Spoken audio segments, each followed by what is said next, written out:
Hello, welcome to MHA Digital Communities. My name's Katie, and today we're going to be creating a seascape painting.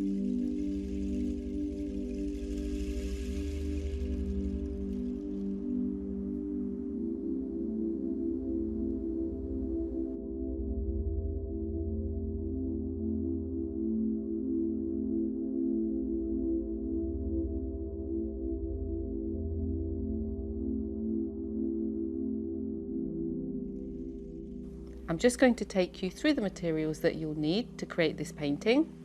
So we'll start off by using some watercolour paints. I've got a selection of paintbrushes, just some medium and quite small ones. I've got a pencil and a rubber. I've also got a palette here for the paint, a wax candle. It doesn't have to be a full-size candle, it can be a little like a birthday candle. And then we've got some regular table salt, and a jam jar with some water. So let's get started. I'm going to take a ruler here and I'm just going to draw myself a rectangle. This rectangle I've got here is 13 centimetres high.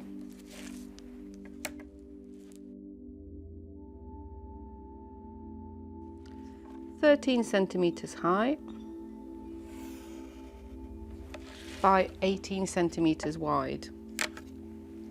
It's quite useful to use this set square, but you don't have to. Anything with a right angle corner is just quite good, just to get that straight.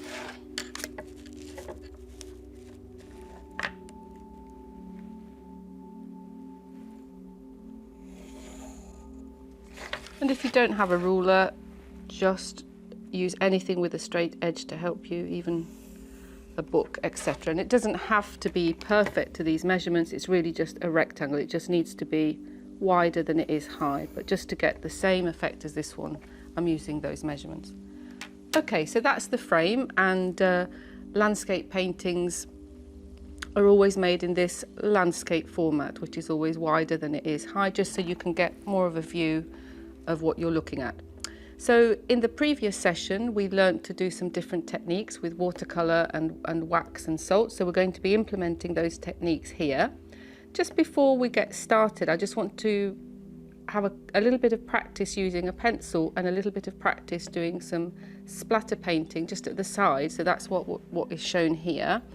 And then we'll get started. And really, it's just to think about the many different lines you could use to create wave shapes that we're going to use with the wax. So I'm just starting off with my pencil, and I'm just starting off making some small, quite rounded wavy shapes. Just good to have a fun and a practice with those, and kind of vary those between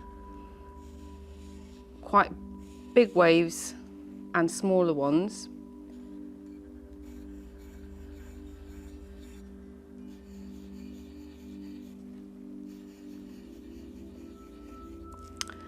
If you want to try doing a kind of wave that tips over the edge, I guess the traditional kind of wave shape, that's a little bit more tricky, but it might be helpful just to try doing some loops and then go into the loop. And if you can see what I'm doing, I'll just try that again. So I'm doing some loops, and I'm going over the pencil to the top of the loop and then back down and then going across like that, and that will just help you get that wave shape. And then at the side here, I just want you to experiment with something called splatter effects. We can just use a regular brush for that, but if you happen to have an old toothbrush, you might use that as well. That's quite good to use, but you don't have to have that. So I'll start off by getting a tiny bit of water.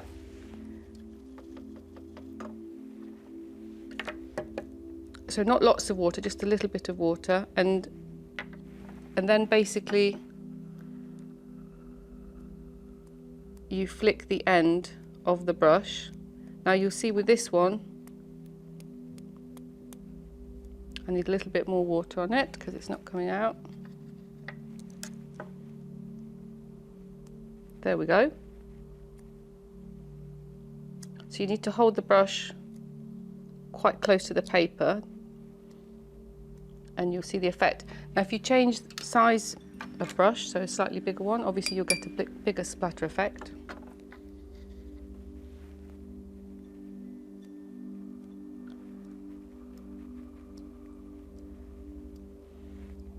So you might want to put a little sheet of newspaper underneath if you're protecting the table. There you go.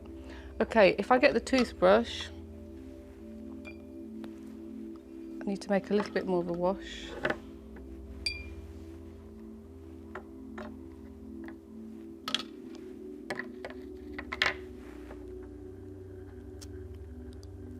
So this creates much bigger splashes, much bigger splatters. Okay, had a little bit too much water there at the beginning, but that's okay, that will just dry. So that's just trying out these splatter effects.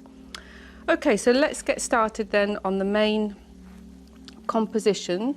We're going to start off by drawing a line probably about a quarter of the way down the height of it, so around here. I'm doing that freehand. You can do it with a ruler if you wish. I just quite like doing it freehand because I quite like the idea of it being slightly uneven, but you can do that with a ruler if you wish. And then I'm going to just start putting in my wave shapes. You've already had a little bit of a practice. You might try doing just one of those or a little mixture. It's up to you. Mine are just going to be different sized waves. If you feel that you want to think about what those would look like by sketching them in pencil, you could. I mean, that might be helpful just to kind of have a think about how it might look. So I'm just going to very lightly sketch these in. They don't have to follow a pattern. They can be, you know, a little bit random and uneven. And they don't have to go all the way across. They can break up halfway. But one thing you'll notice is as I'm getting further away, in this particular example, I'm putting them slightly closer together. Right, so now I've done that, I'm going in with my candle and I'm going to follow those lines.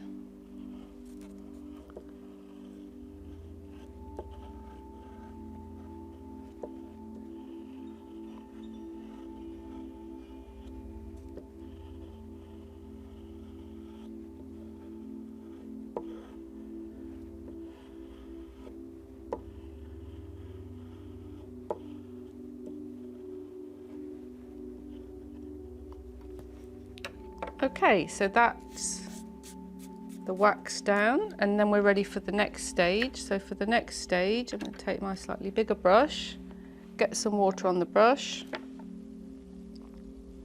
put that into my palette, and then just get some colour. I've got 2 shades of blue in this set, but it doesn't really matter because you can alter the blue by adding little bits of yellow to change the colour. So I'm going to start off. Now one thing you'll notice with the colour of this is that I've got the darkest colour furthest away and the lightest colours there. So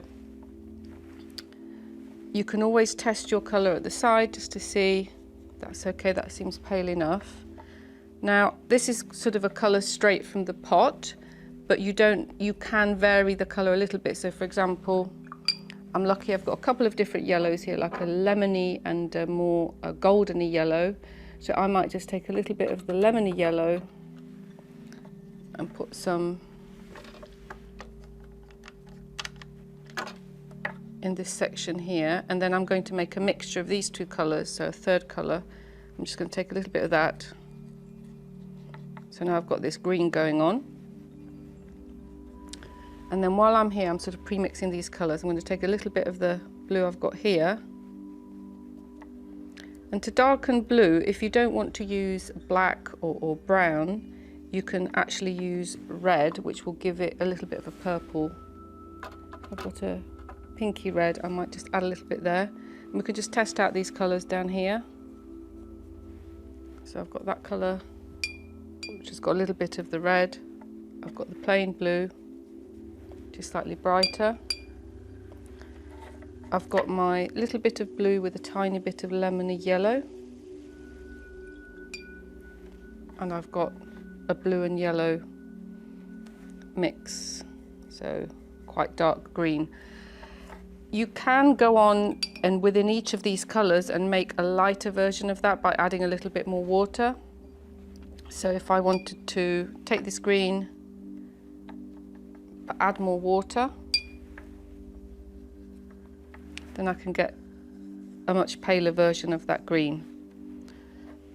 And I can, you know, vary that as I go along. And that's the beauty of watercolours. Less is basically more in a way. You start off with a thin layer, and then you add a little bit more. Okay, so now that I've got the colours that I'm happy with, I may well use a little bit more red or blue to make that really dark colour at the top. But we're just going to start off with the kind of the basic thin layer of blue. And it's very satisfying to just add a thin layer of colour and see that emerging through.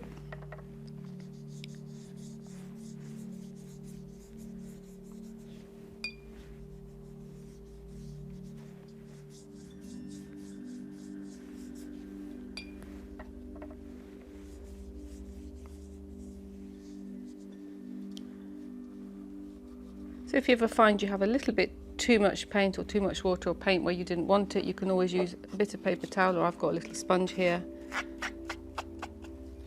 and you can, like I took that splash off there. Okay, so I'm happy with that. It's still quite wet, so then I can start to add other colours in. So I've got, actually I'm going to make a third colour with some of the blue, maybe some more of the green. So I'm going to add little layers of a darker green colour, and I'm putting them kind of underneath the wax to load up a bit more paint.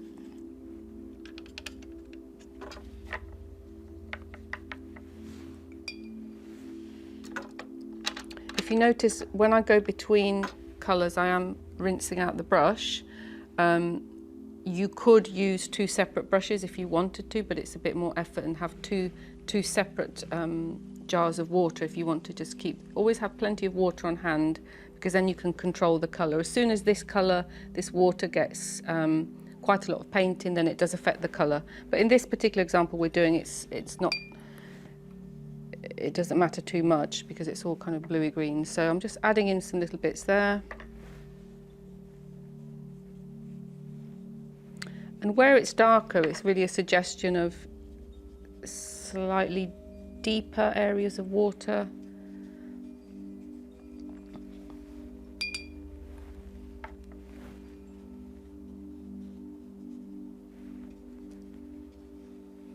And the great thing about the sea is it's mysterious, because you don't really know what is under the waves.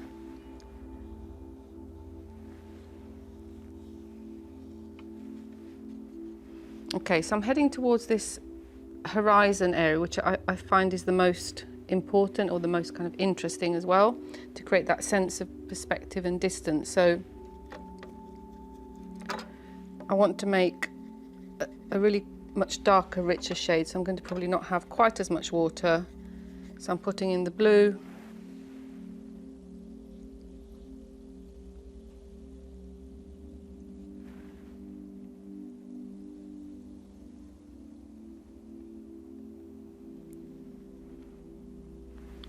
And I still want it darker still, so I'm going to get some red, as I mentioned earlier. Get the red, just to darken it. Now it's kind of turning into a purple.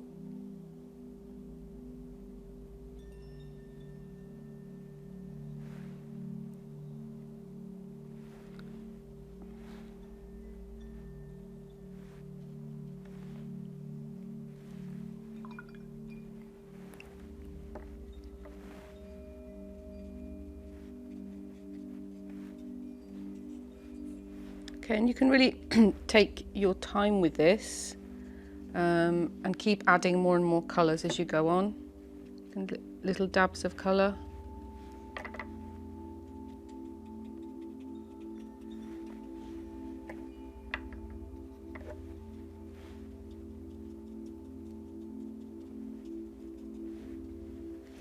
Okay, and then I'm now ready to add a splash of, or rather a pinch of salt.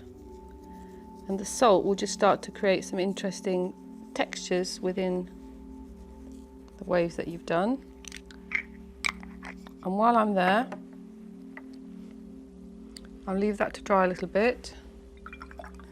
I'm just going to work on the sky for a moment. So with the sky, I'm taking my wax candle and I'm trying to really do like a band that has some fluffy bits that come off it. So if I were drawing that with a pencil to describe that, I'm really kind of going along and then creating some swirly areas like that. Just have a little practice in the pencil just to get the idea. So I'm going along. And obviously you can you can design your own cloud formations, you know, maybe look out of the window and see if you see any interesting cloud shapes and take inspiration from those. But this is just one example of what you could do. So I've got my cloud formation, and again there's the element of surprise. We don't really know how it will look because we can't completely see how it looks. So for this one I've got my darker blue, and mine's a little bit of a stormy sky, so I'm going to put a little bit of red in and a little bit of, tiny little bit of black just to really darken it at the top.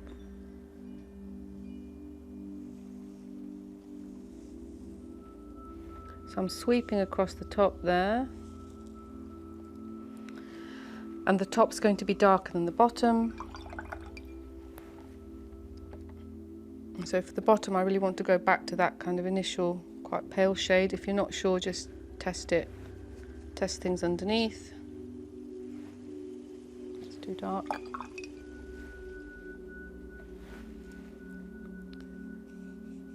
So I'm conscious that this layer of paint is still wet, and if I touch it with the sky layer, they could start merging into each other, which is okay, but for my own satisfaction, I'm just going to try and leave, a tiny little gap.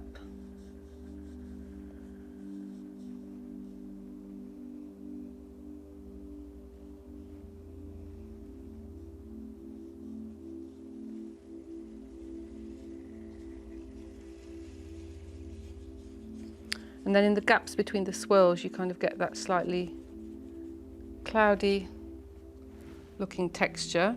While this is kind of drying a little bit more, I'm just going to add in a few splatter effects. I've already practiced those around the edge. Think about the colour you want the splatters to be.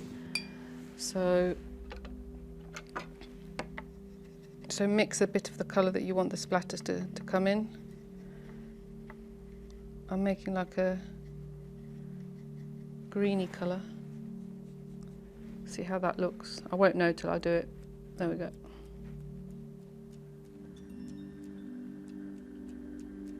And then maybe a tiny bit of blue.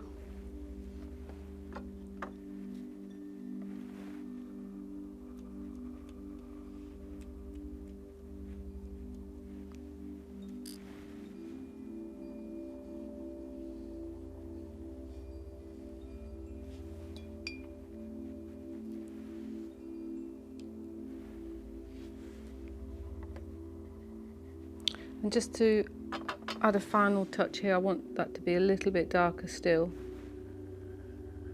So I'm just adding another layer, a bit more green.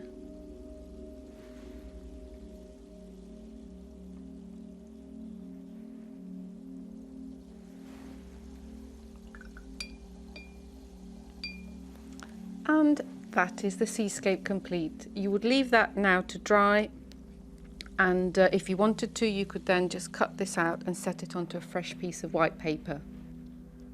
So I hope you've enjoyed this session, and in the next session we're going to be expanding further on these watercolour techniques. Thanks for joining me.